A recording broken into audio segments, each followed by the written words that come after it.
Webinars. So we are recording, and I'm going to go ahead and share screen and simply say welcome, everyone. This is a great pleasure. My name is Glenn Page, and I work with the Blue Marble Network, and we'll be hosting really an incredible and a very timely webinar today regarding the transformation systems around the financial sector. And a key partner in this is the Integration Investment Project, TIIP, and several leaders from that. So I'm coming to you from Portland, Maine in the United States. This is Wabanaki former territory. And it's important that we really understand the reality of this time and the power of evaluative rigor. And many of you are representatives of the financial sector, and you may be actually unaware that there is even a field of evaluation, let alone the evolution of the field of evaluation. So I felt what might be actually useful is to present a very, very brief introduction of the field and one of the key thought leaders.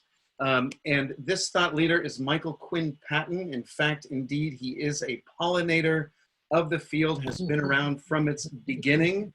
And he has been delivering remarkable amounts of knowledge to this field around qualitative research and evaluation methods, utilization-focused evaluation, the essentials of utilization-focused evaluation. How do we make evaluation useful? And then roughly 2011, he really gave a ripple through the entire field and offered what he called developmental evaluation, applying complexity concepts to enhance the innovation and use of evaluation, which really brought systems thinking and complexity into the domain. The field of evaluation has largely been project and program focused, largely on accountability.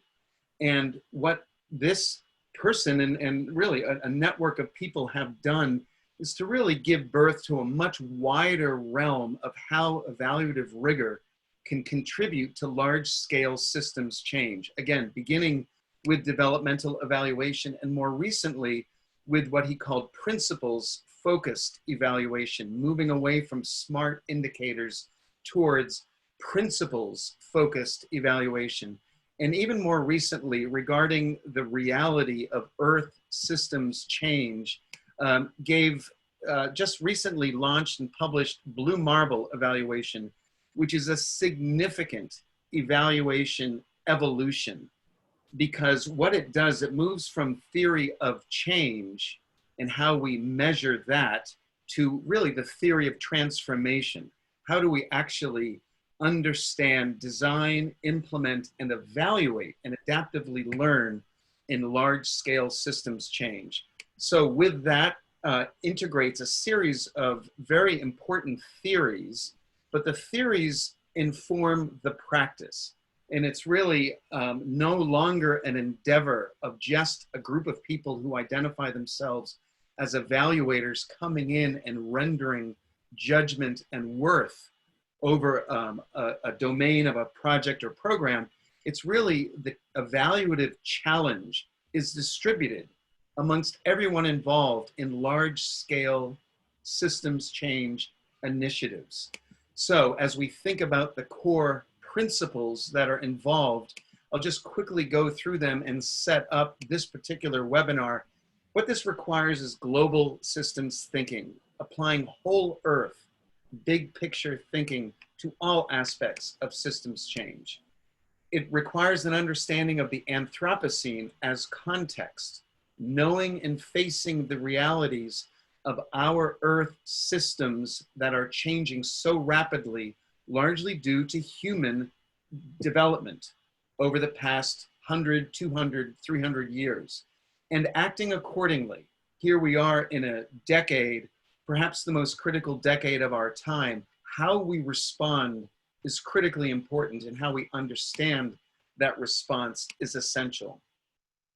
Also, this idea of transformative engagement, engaging consistent with the magnitude, direction, and speed of the transformations needed and envisioned. This is a significant evolution in the field of evaluation, and I think truly in any sort of policy domain, in any sort of practice domain, to understand where we're headed, the speed at which we're headed, and the nature of change that's needed is all embedded in this field, this emerging field of evaluation. And then also overarching integration. How do we take those principles that we just outlined in the design, engagement with, and evaluation of large-scale systems change and transformation initiatives? How do we actually integrate with the many different perspectives, cultural identities, world views? Because it's really in that integration that allows and provides the wellspring of innovation to address the transformation challenges that are so needed.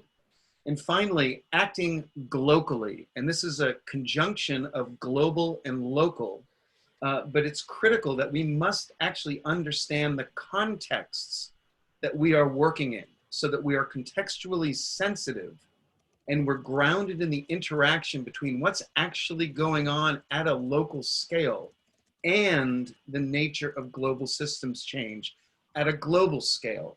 So this is incredibly critical. This idea of best practices really falls apart when we think about the uniqueness of each local context.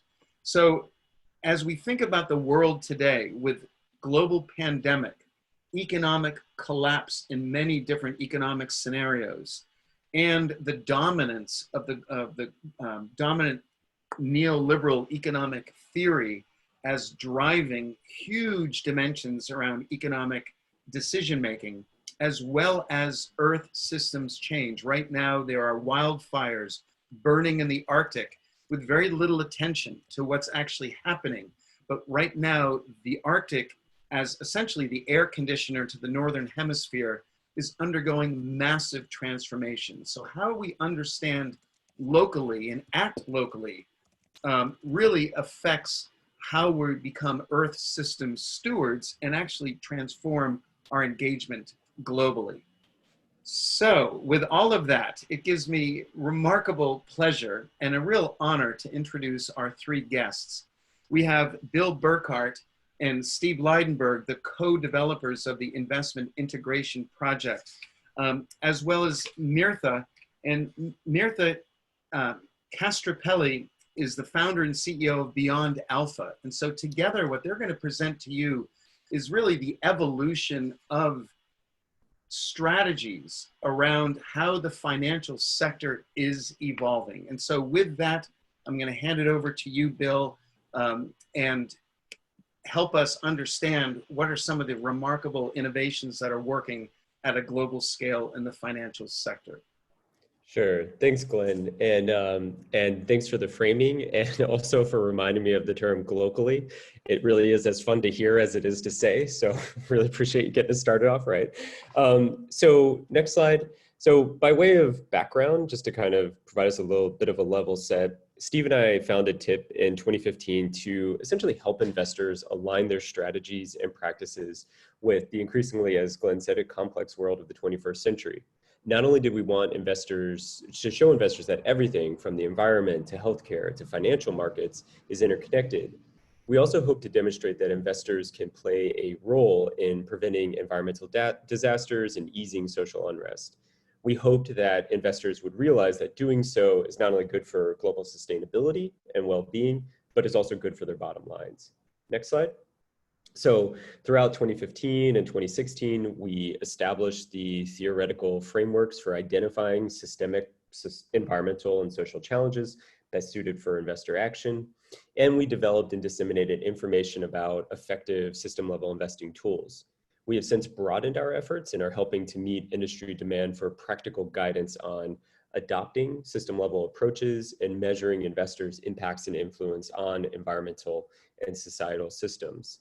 And I'm going to bomb through at a high level the system level investing value chain we've developed at TIIP, but I'm happy to work with Glenn to curate our resources for attendees depending on questions or comments. Next slide. So this is the big idea. Systems are important, really, really important. So finance and investment are built on the predictability and reliability of society, the financial system, and the environment. These systems are important, really important. Stable systems promote healthy market returns. Unstable systems lead to reduced or negative market returns. And the decisions made daily by investors, institutions, and individuals alike impact the fate of all of those systems inevitably and powerfully, whether they recognize it or not. Next system, or next slide, or system. When we say systems, we're talking about those large social, financial, and environmental systems that are the foundations of our society and hence of any successful investment. So at the broadest levels, social systems include things such as healthcare, food and water security, fair employment, freedom of expression, consumer safety, personal, economic, and environmental justice, education and training, among other things. Financial systems include fair and honest markets, access to basic services, and transparency of data. And global environmental systems include climate stability, natural resource availability, oceans and freshwater, forests and arable land. These large systems are in turn made up of subsystems, all interconnected and ultimately impacting one another. Next slide. Understanding these systems and ensuring their health is more important than ever. You're not going to be able to really digest all the nuances of this, but it's just basically to kind of reinforce this kind of interconnection between investor activity and these three big overarching systems. The kind of net message here is that because we live in an increasingly populated, complex, and interconnected world, a disruption in one of these systems can domino-like cause multiple others to fall. Next slide, which reinforces this big key idea. System instability leads to unpredictability of portfolio returns. Next slide. So take, for example, the impact of COVID-19, officially designated a global pandemic by the World Health Organization on March 11th, 2020. COVID-19 has led to substantial declines in international travel and domestic travel in some countries, forced closures of schools and non-essential businesses, overwhelmed health systems, and brought economic activity in parts of Asia, across Europe, and the US and Canada to a near standstill. Next slide. And the risks of climate change are fairly well diagnosed at this point. These risks include physical risks to supply chains, decreased worker productivity, operations facilities, and damage to capital equipment caused by extreme weather events and rises in sea levels. They also include the transition risks embedded in government's policy responses to climate change, like new carbon pricing schemes and emission standards, and related changes in financial markets. So think shifts in consumer preferences to green products and increased competitiveness of low carbon technology. Next slide. And nowhere were these systemic risks clearer than on September 15th, 2008, when the global financial system came within a hair's breadth of complete meltdown. The worst case was ultimately avoided, but the collapse that day of Lehman Brothers with its $600 billion in assets helped trigger a worldwide economic crisis. Some 6 million people lost their jobs, the Dow plunged 5,000 points, cash-strapped banks needed government bailouts, General Motors and Chrysler declared bankruptcy, and the US unemployment rate skyrocketed to almost 10%. All because very smart people making rational decisions to boost portfolio returns turned a blind eye to the systemic risks they were creating. Next slide. Which raises the big question, what can investors do? So many investors increasingly understand that the two objectives of making money and solving global challenges are not just compatible, but synergistic. And so do we. And over the past 5 years, we have examined a diverse set of investors that have taken practical steps to incorporate global challenges related to health, food, and energy systems, as well as others into their daily investing. Key to our findings is that investors must deliberately incorporate new ways of investing if they want to address big global problems like climate change, or harness global trends like radical resource efficiency while achieving competitive returns. Our term system-level investing conveys what we meant. Just as modern portfolio theory extended analysis of individual stocks to a basket of stocks, that is the portfolios, system-level investing helps investors to move their level of analysis beyond just portfolios to include, as Glenn said, the context, that is the systems in which these portfolios exist. Next slide. It's a slow and deliberate process to go from conventional to system-level investing, but there's a diverse range of investors that are already doing some of the things that are building blocks towards system-level investing, such as ESG integration and impact investing. Each example highlights a common investing practice that can be a gateway, as it were, toward a bigger commitment to system-level investing. and each represents the logical extension of the concept that investment has an impact on the world at large. Each demonstrates that the impact of their investments can contribute to society while they remain profitable themselves. And finally, each shows how they can manage systemic risks and create long-term rewards. The task now is to build on those things and continue the shift in thinking from conventional to system level. So for example, universal ownership is commonly characterized as the ownership of securities in a broad cross-section of the economy. Because its returns, especially in the long term, are linked directly to economic well-being, universal owners like New Zealand Super understand that they must manage the positive and negative externalities generated by their investment portfolios. Another example, investors focused on the long-term value creation commonly look to build the strength of sustainability criteria, sustained financial quality, and the management of both current and future economic and governance opportunities and risks through long-term strategies. And there's a host of these, and we go through certain reports where we flesh these out, which I can send through. Next slide. For system level investors, not all issues can or should rise to the level of relevant for consideration. Put another way, there are any number of system level issues and sub-issues that investors could address. In practice, however, the possibility for confusion and even abuse exists. So system level considerations is this broad concept capable of multi-syncratic and without broad-based agreement as to the relevance, or they might be too narrowly conceived to have substantive impact at a system level. For fiduciaries, issues that pose conflicts of interest are obviously not appropriate. So the simplest criteria for issue worthy of the adoption of a system-related approach that we can come up with is that it's an issue requiring a system-related approach is one that impacts most of or all industries and asset classes. General guidelines are also helpful though. And so this criteria here helps focus attention on a relatively limited number of issues of overriding system level relevance with substantial long-term financial implications. Next slide.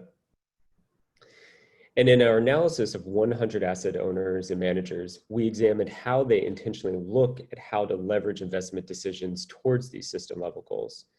Our analysis helped identify essentially 10 approaches to intentionally integrating system level thinking and investing. These techniques can be grouped according to 3 broad or overarching tactics. So you have field building in the green, investment enhancement in the purple, and opportunity generation in the blue. We've produced a number of reports on these techniques that go into more detail and provide a blueprint toward a kind of future of system level investing. But at this high level, first, we must start working more collectively. This gets into field building. The idea is to share knowledge about the complexities of systems and align investors' goals with those of government and other influencers of public policy. The next step is to change the way we make investments. So this gets into the investment enhancement tools. The goals of investment enhancement techniques are, first, to make systems more adaptable to shocks and major disruptions. Second, to create more clarity about a system's challenges by increasing the coherence, flow, access to, and transparency of information about a system. And 3, to connect stakeholders by establishing and adhering to policies and practices to bolster the system. And then finally, to create market incentives that encourage positive changes in the stakeholders of the system. And then finally, in investment enhancement opportunities that will essentially improve in systems. This is the opportunity generation, additionality, locality, evaluations, utility. So opportunity generation techniques help address disparities of opportunity amongst stakeholders, incorporate into decision-making the difficult to quantify overall value of environmental, societal, and financial systems, and use the distinct natural function of each investment asset class to enhance that value. Some of these strategies get mobilized via key investment activities, some via kind of non-holdings related activities, demonstrating that a whole kind of range of tools are needed to address the complexity of these systems. Next slide. But to fully grapple with modern levels of systemic risk, asset owners will also need to identify and measure the performance of their managers in addressing such issues. And so the new guide, which is off to the left from TIIP around assessing system level investments, a guide for asset owners, essentially adapts lessons learned from the work that Blue Marble Evaluation and Glenn and everybody else has been doing in the evaluation world with foundations and governments to essentially help asset owners identify which managers are effectively addressing systemic challenges. And it helps them to separate those managers that are genuinely committed to influence at system levels from those more narrowly protecting their portfolios from specific risks, from those more narrowly and failing to act on the larger systemic nature of these risks. It also helps to sort through managers' claims related to ESG integration, alignment with things like the UN SDGs, and self-identification as long-term investors to essentially determine which managers are really and truly acting to influence systemic issues. I can go a little bit into the guide, but I think it might be better to kind of do it over the fireside chat, but just to say that we essentially outline the guide essentially recommends augmenting accounting facts and figures that evaluate managers' credibility and financial sustainability with qualitative judgment. It outlines basic assumptions about the evaluation and assessment of social and environmental outcomes that are often overlooked by investors and proposes 6 dimensions for evaluating how managers address systemic risks and rewards. With those assumptions in place, the report goes on to provide recommendations for how to evaluate the performance of asset managers against these systemic social and environmental outcomes. This includes evaluating the clarity and consistency of their beliefs, their justification for focusing on certain social or environmental challenges, the types and effectiveness of the tools they're using to confront certain challenges, and their engagement of necessary stakeholders and progress towards outcomes. So that's that piece. And I guess the other piece that I would want to highlight. So as TIIP goes forward with this particular evaluation work, we're going to take the framework that we essentially developed for this report and begin to start to beta test it with various foundations and other types of asset owners as they start to apply this to their investing. And so this is an area in the next phase of this work that we're looking for interest. So people should feel free to reach out to us if they're interested in us beta testing this with them. The other area of TIIP's work going forward that I just want to quickly highlight is our focus on systemic societal issues. This is probably most clearly articulated in the work that we've been doing around income inequality and essentially the role and how investors can begin to influence the issue. We did a big body of work with UNPRI on essentially answering the why and what of income inequality for investors, why they should care about it, and what they can do to address the issue. In partnership with Generation Foundation, we are extending this analysis to provide investors guidance on how they can effectively address the issue through a number of actions. And then we have also launched a project around understanding systemic social risk, a roadmap for financial industry action, which we were doing in collaboration with Humanity United, UBS Optimus Foundation, and the Freedom Fund, that is helping investors better understand and respond to the material risks to their investments that are caused by the deep interconnection between social and financial systems.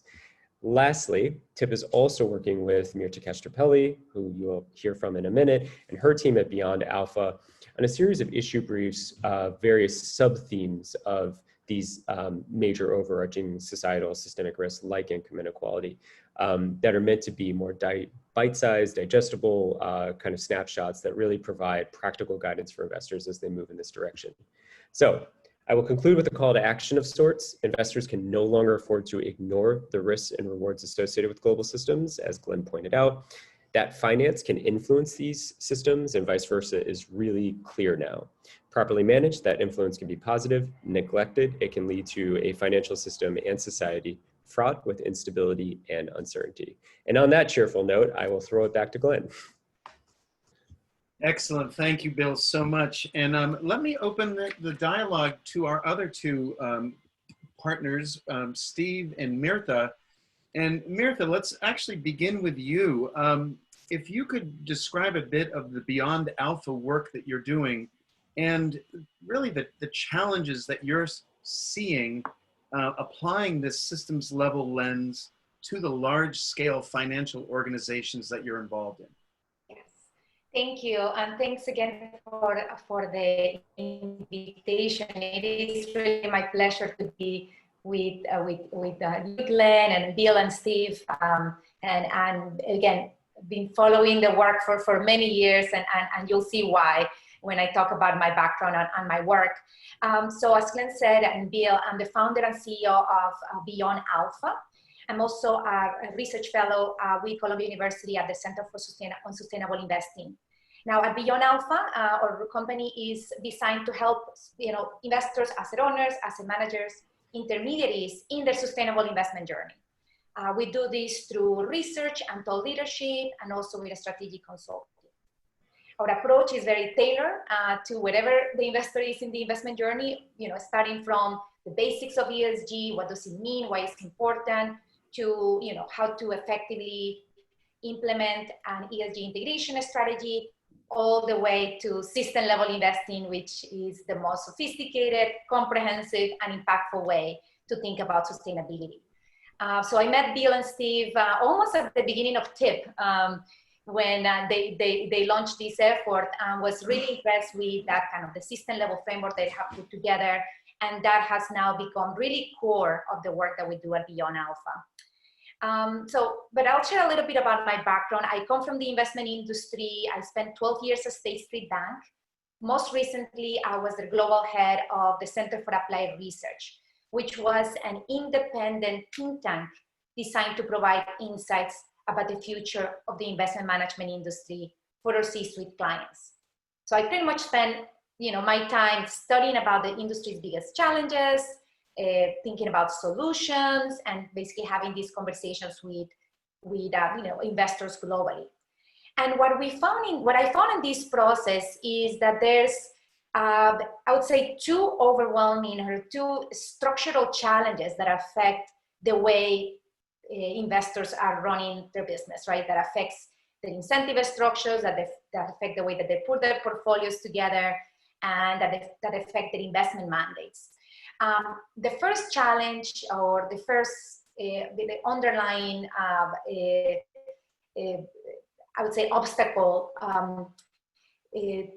for innovation is really this disconnect between the actual purpose and the perceived purpose. So there's basically a disconnect between what investors are saying they're doing and what we're actually doing. So, the perceived purpose is, we're here to help clients achieve our long-term objectives. We're here to support economic prosperity. But our actual purpose, if we look at what we do, is all around short-term market outperformance. So this disconnect is really having a lot of consequences, like I said, in the way that investment organizations are run. Now, the other obstacle is around incrementalism. And again, this type of approach to change is really preventing the industry to address these unprecedented challenges that we have, right? And that were already mentioned by you, Glenn, and by Bill. And I believe, and what we found is that the system level investing, or this system level approach, is an opportunity to address these two big issues head on. And I'm going to explain you why.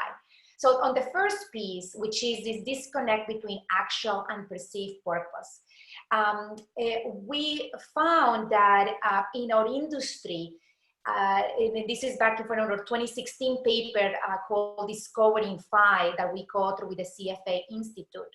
We found that the investment industry had really low levels of this purpose. Actually, less than 20% of investment professionals, and we surveyed over 1,500 investment professionals, said that they have that sense of purpose.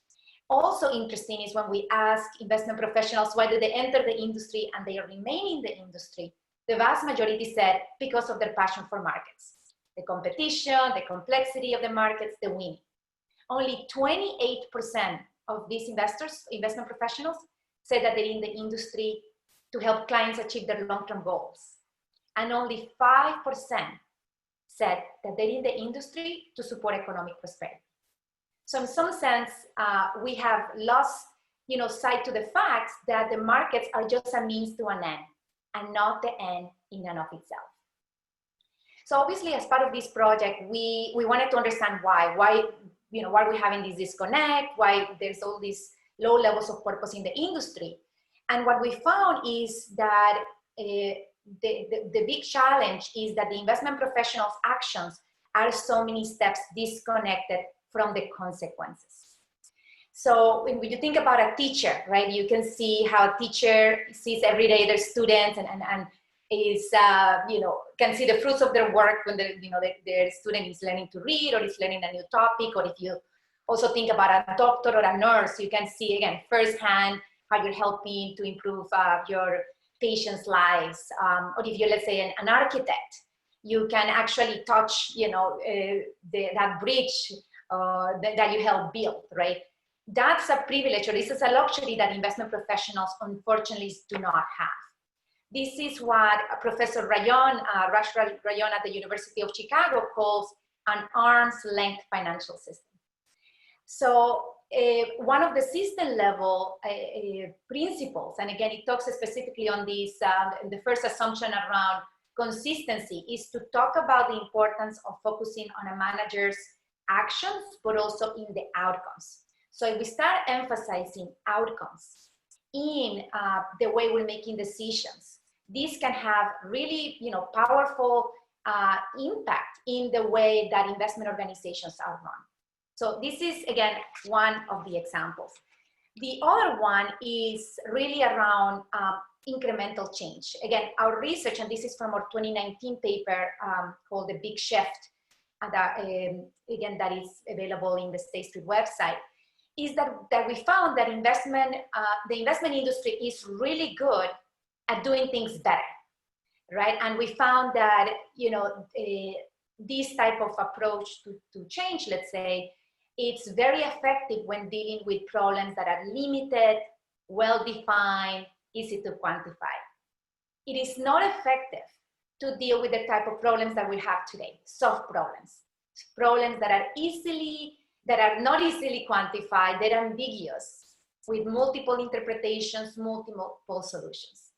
The type of approach to change that is required to solve for these problems is called transformational change. It's not necessarily doing things better, it's doing the right things. If you think about, running on a treadmill, you can focus on running faster, or you can stop and ask yourself, why am I running in the treadmill in the first place? Is this really going to help me achieve my goals? And this is the type of questions that transformational change, is required. We found, again, in this survey that, again, the vast majority, over 2/3 of investment professionals said that the industry, that the investment organization is focusing on this incremental change. Very few, less than 1/3, said that they're actually thinking about this transformational change. And again, that system level investing is pushing us really to think outside of the box, to think in a transformational way, questioning the system itself. And again, this can have very important implications in the way that we run, again, the investment organizations. And as Bill said early, making sure that we are creating these stable, social and environmental systems that is going to help us create better long-term performance of our portfolios. So I'm going to stop here, and obviously looking forward to the Q&A and the fire chat later. Excellent, lovely, and really well described. And I'm so pleased that you have that kind of information, which sort of confirms what might be a niche or a fad. And so let me turn it over to you, Steve. You're one of the, I think, the great leaders in bringing forth the concept of corporate social responsibility from your early days, and more recently bringing systems investing to large asset owners in your role at Domini and of course at TIIP. When you look at this emergence in the field in the financial sector, are you seeing this more as a fad, as something that's just what a few people are doing on the fringe, or do you really think there's a real tipping point ahead? Yeah, thank you for that question, Glenn, because it's a question that I've asked myself over the years and continue to ask myself. In a certain sense, I think you can say that ESG, sustainable investing, impact investing, whatever you want to call it, has firmly established itself as a niche market in this sense. It has the concept of integration of ESG factors when they are material to stock price has been widely accepted. And the largest financial institutions, asset managers, and asset owners have, to a certain degree, an offering in sustainability products, impact products of one sort or another. So I no longer think that as ESG or sustainability impact investing as a niche market is going to go away. But as to the broader question as to whether or not this is going to have influence on the fundamental characteristics of investing, of the way investment is done generally by all those in the markets, remains very much up for grabs. And what I mean by a fundamental change can be described in a number of different ways, but I think the simplest way of describing that is a shift from a culture of short-term and somewhat short-sighted extraction of value from different aspects of the market, from society in various ways as a way of enhancing relative returns versus your peers, a purely competitive approach with a short-term goal, with short-term measurements, to a much longer-term conception of wealth creation that benefits portfolios, benefits individual investors, asset owners, asset managers, but also has the simultaneous advantage of strengthening the systems, of creating a broader set of opportunities for investments for all. So the question of whether or not we are approaching that kind of a conception of a dominance of the culture of the investment community, in which that kind of conception of long-term value creation becomes integral to what everyone does or not, is it's still, as I say, still to be resolved. But I remain optimistic about it for a couple of reasons. I think the simplest of them is that simply the times require it. The times we are now facing challenges of a sort that we never faced before. And let me just give you one example from the environmental area, and very pertinent to the whole question of the Blue Marble approach. In 1969, when the Cuyahoga River in Cleveland caught on fire, it became an iconic symbol of the need for addressing our environmental challenges. But it was a local problem in the sense that Cleveland had a river that caught fire, and rivers should not catch fire. Everyone could see that, so it was iconic, but it was local. The solution was relatively simple. Don't get oil mixed up with the waters of a river. And once addressed, once addressed, we return to the state that it was previously in. And contrast that with the melting of the polar ice caps, which I think is the iconic symbol of climate change and our problems, the kinds of problems we're facing today, because it is a truly global problem. The causes of it are global, and the impacts of it will be global. All regions of the world will be impacted by it. The climate itself will be impacted by it. And more importantly, though, the problems of how to fix it are immensely complex, and they require the kind of redesign of our economy, transformations of some of our thinking, particularly about energy, but also about the whole circular economy, nature of a circular economy as well. And equally important and hard as this is for us to imagine, that once the melting of the ice cap starts, it'll be very difficult to stop it. But what happens once it's been completed? Will it ever go back to how it was before? And how can it go back to what it was before? That's a very different problem than we've been facing before. So these are problems with huge systemic implications and a lot of uncertainty. And this is not something that we in the investment community and the corporate community, we don't like to think about issues that are that large and which as individuals we have difficulties in dealing with. But in fact, it is the kind of issue that the evaluators have been dealing with for a long time.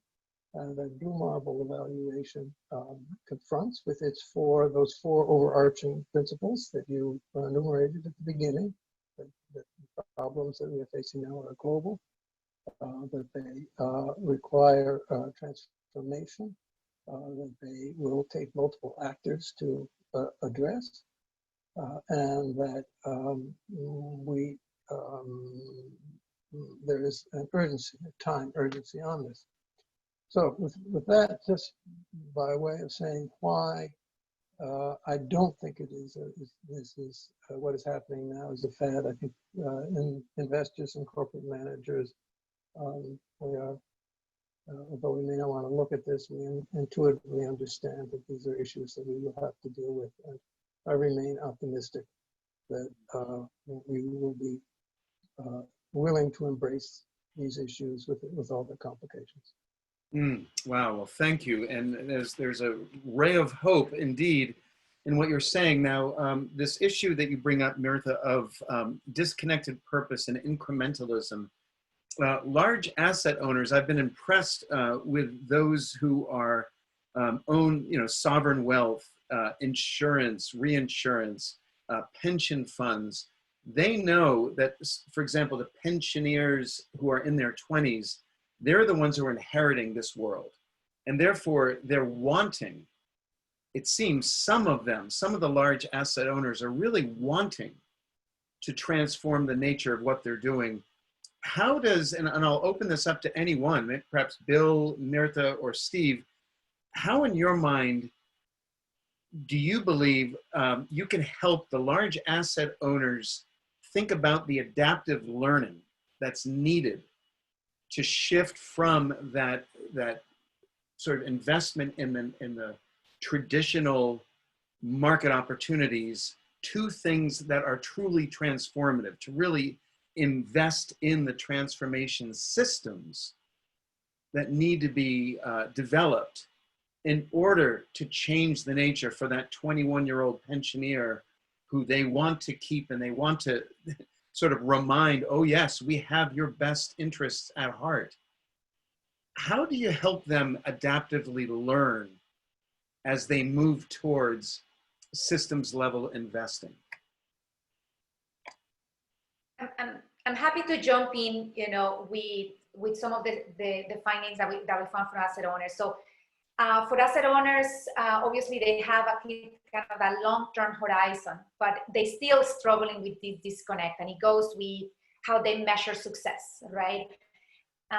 So when we ask, for instance, in one of our studies, what is the reason you invest in the first place, right? And this asset owner said, because, we have a long-term horizon, we need to kind of close the funding gap between our assets and liabilities. But the very next question is, how do you measure success? And the way that they respond is by beating my peers or outperforming a benchmark, right? So again, this is a perfect example of a disconnect. The purpose, my mandate is a long-term mandate, but at the same time, the way that I measure success, or that my organization measures success, is this short-term. So this obviously is a big reason behind it, and the concept of career risk. How am I thinking about my, as an investment professional in regards to my promotions or my obviously my compensation, but and also if you're an asset manager, how am I presenting to that asset owner, right? So that is clearly a problem that we still haven't figured out, but we need to address clearly head on. The other piece is around culture, right? So we also study the learning cultures in our studies, and the importance of putting your organizations and your clients' goals ahead of your own personal goals, right? Or your own self. So that it requires a lot of psychological pain in the fact that you need to learn from your mistakes, and you also need to have a very trusting relationship with your manager, that every mistake is a learning opportunity. This is how you improve. This is how you innovate. You have to have, let's say, a safe place within an organization to create this to create a learning culture. We found that at face value, every investment organization can say they have a very strong learning culture. But if you look at under the surface, that's not the case, right? So one statistic that I put out in a recent LinkedIn post is, only, I think it's about 1/3 or less than 1/3 of investment professionals said that they feel comfortable sharing information and feedback freely. And only 19% that said that they're committing to learning because they believe the process will be fair. So imagine when you don't have organizations where you have an opportunity to share information, to have, let's say, a trusting relationship with your manager, that is going to allow for a lot of improvements and the innovation that the industry so desperately needs. So I would say incentive structures is still very key, and then culture that supports learning is also critical. Yeah, very well said. Bill, thoughts? Yeah, just to say, it's funny as you asked the question and then Mirta was responding. I think you can almost kind of see the progression of TIIP's business model and even how we've approached our work in terms of the research that we do. It kind of reflects us testing the market on what seems to be most effective at moving investors.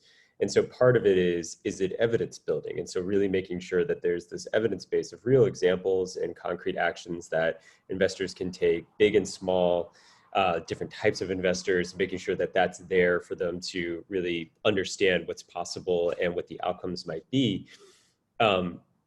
Things like developing frameworks on how to justify this focus, so on and so forth. And it takes different shapes for different issues. So like how you would approach, if you're mission driven and your focus is income inequality, the set of solutions, what you emphasize is going to be different than if you're trying to address the systemic issue of climate change, right? And so it deals with different considerations. But I think one of the things that we really came across, and partially our colleague Bob Danhauser is on the call as well. One of the things that we really started to hone in on about 2 years ago, which is the importance of financial advisors and investment consultants. I mean, this is, at the end of the day, this is something that we've talked about with some of the other research that Mirta's been doing with Beyond Alpha, is that, at the end of the day, all of these asset owners, they will turn to a certain actor for advice on what's permissible, what's valid, and how to do this effectively. And unless you get that, this is this key audience that in large part has been kind of left on the margins of this whole conversation, right? So much of what's been the focus is the asset owner or the asset managers, but it's the advisors that they're the ones that make it possible. And if Mercer or Cambridge Associates basically says, no, this is going to jeopardize fiduciary duty, or we don't see the possibility here, well, then it's never going to lift off. The point of departure will never be reached. And so I think that for us, that's a lot of our work, where it's not just trying to make sure that the evidence and the frameworks and whatnot are there for the asset owners, but at the end of the day, we've got to bring along the rest of the ecosystem of players that are going to enable it. And something like the recent Department of Labor clarification around ESG considerations, well, that's, as my colleague Bob has pointed out, that's going to potentially slow the market with institutional investors.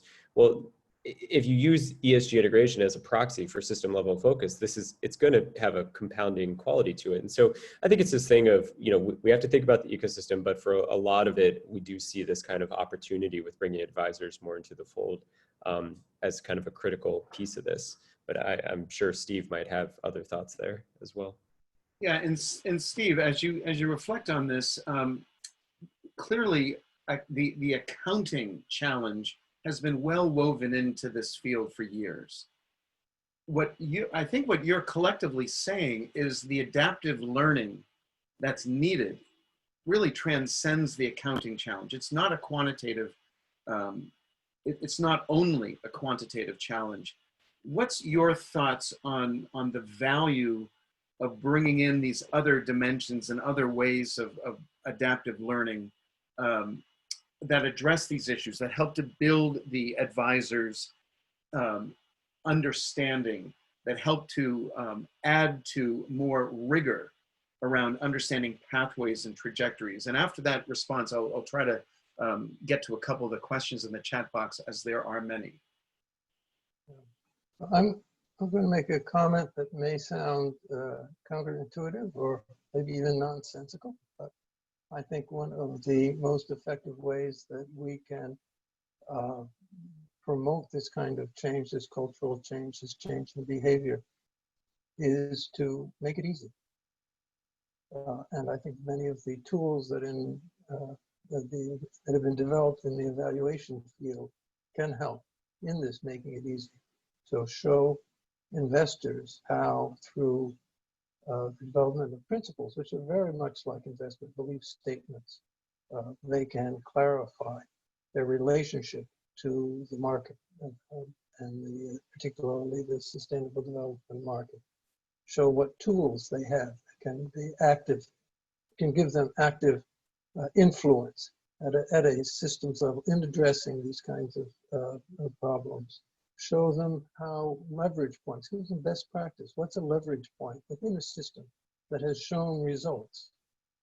And in particular, work on alignment of interests of stakeholders in these systems, because no matter how much one party may push for systems change, unless there is some kind of basic alignment with the other stakeholders in the system, it's going to be difficult, the more alignment you get. So by demonstrating, developing best practice and demonstrating these and showing how individual investors have actually put this into action, I think that is going to speed the process. Excellent. And I'm going to go to a couple of questions if we have the time. Yeah, we have about 9 minutes left. And this really, I think, gets to the income inequality work that you guys are working on. And this is from Andrea Lisa. It says, what balance of legal intervention might be necessary to intervene to redistribute wealth? For example, from the 1% who holds circa half of the financial means on earth. So this reality of what it means to redistribute income. What has been some of your learning around that, and how can that be accelerated? I can just make one quick comment there. There's the concept of redistribution, and then there's the concept of pre-distribution. So pre-distribution means, and legal intervention is most helpful there, but pre-distribution means minimum wage. So this is not redistribution afterwards, but this is pre-distribution of the, it means a better concept of what it means to be an essential worker, and society rewarding those essential workers for that essence that they provide with wages, with benefits, with resilience and security. So that's, I would say, part of that. And that all comes from at a pre-distribution level. Some of that would be through legal intervention, that is to say regulation and voluntary actions by corporations themselves. And some of it would be through a combination of the two. I think that's an important concept. The only other thing I would add to that, so the focus of the work that we did with PRI really focused on these kind of key levers that investors can essentially pull. And the way that we framed it is different from the typical approaches and strategies that often are pursued by self-described impact investors. And so it was things like some of the recommendations are really trying to understand the kind of fracturing or fissuring or disconnects in the value chain with labor as a way to start to address issues around insecure work and fair practices. Then there was we focused in on the lever of CEO compensation. And so if you start to understand the kind of staggering divide between what CEOs make and their median or lowest paid employees, and really trying to address that from, will we invest in them if their rate of pay is above a certain level or the proportions are out of whack? And then something around, the other lever we focus on is around taxes, and companies that avoid taxes should not be rewarded in the market because they end up depriving government of the needed resources to create the enabling environment that ultimately allows businesses to thrive. So it's things like that that ultimately do start to address some of the issues that the prompt raised. So it's not a simple answer. I mean, as you add in Steve's layer to it, and it's extreme complexity. But those are some of the levers that we talk about and focus on. Yeah, excellent. And Mirta, any thoughts on that?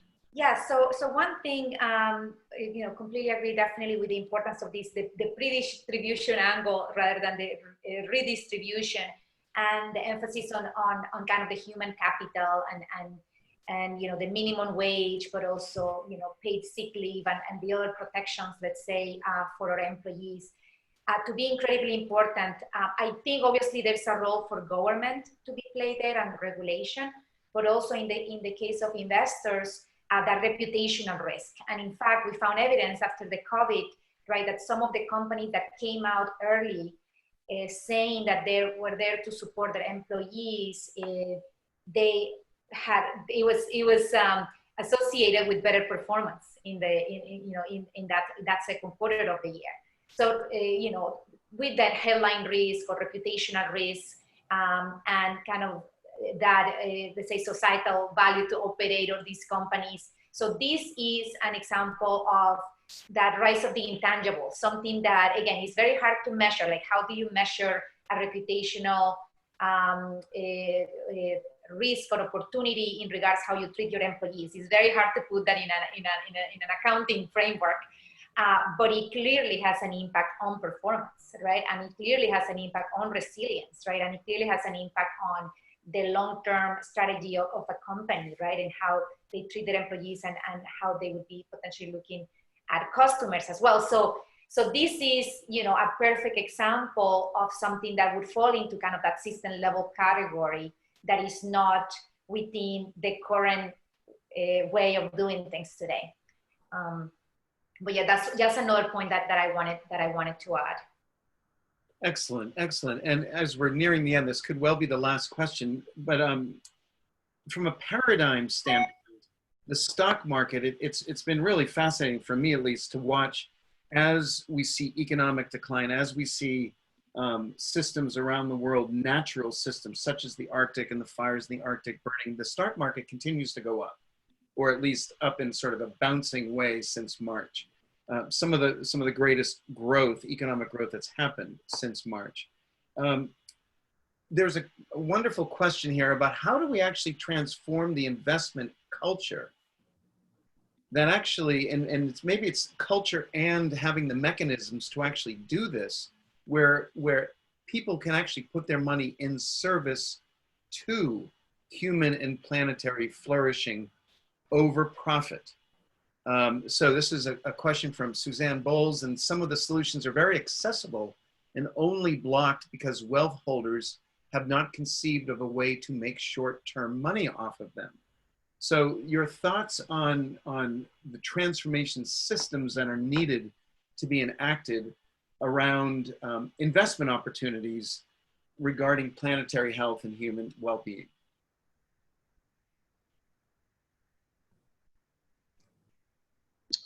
Yeah,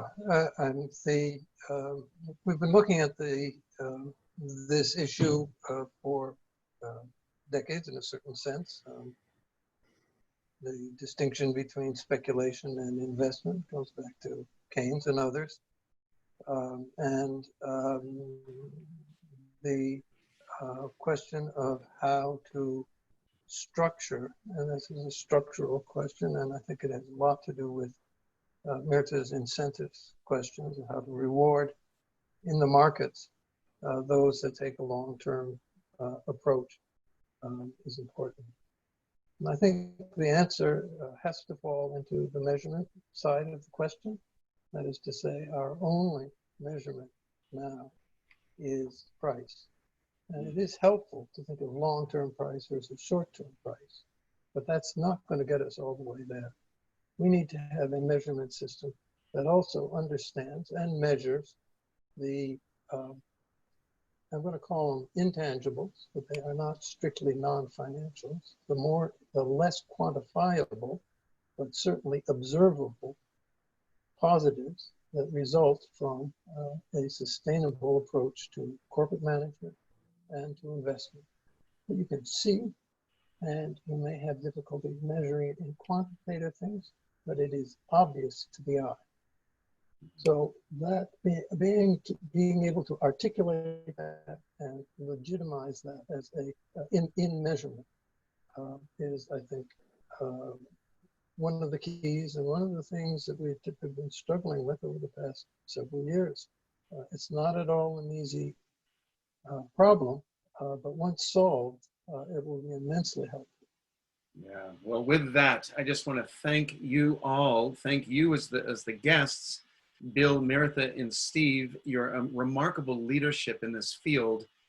We all need to pay attention and appreciate all the information that has been put into the chat box. Michael Clark gave a lot of remarkable resources. So thank you all. This is a topic that we need to revisit and think about how to actually embed and further connect the two worlds of evaluation and systems change in the financial sector and bring them closer together. So with that, I just want to say thank you to everyone. And our next Blue Marble webinar is on August 11th. It's at 3 p.m. UTC, Coordinated Universal Time.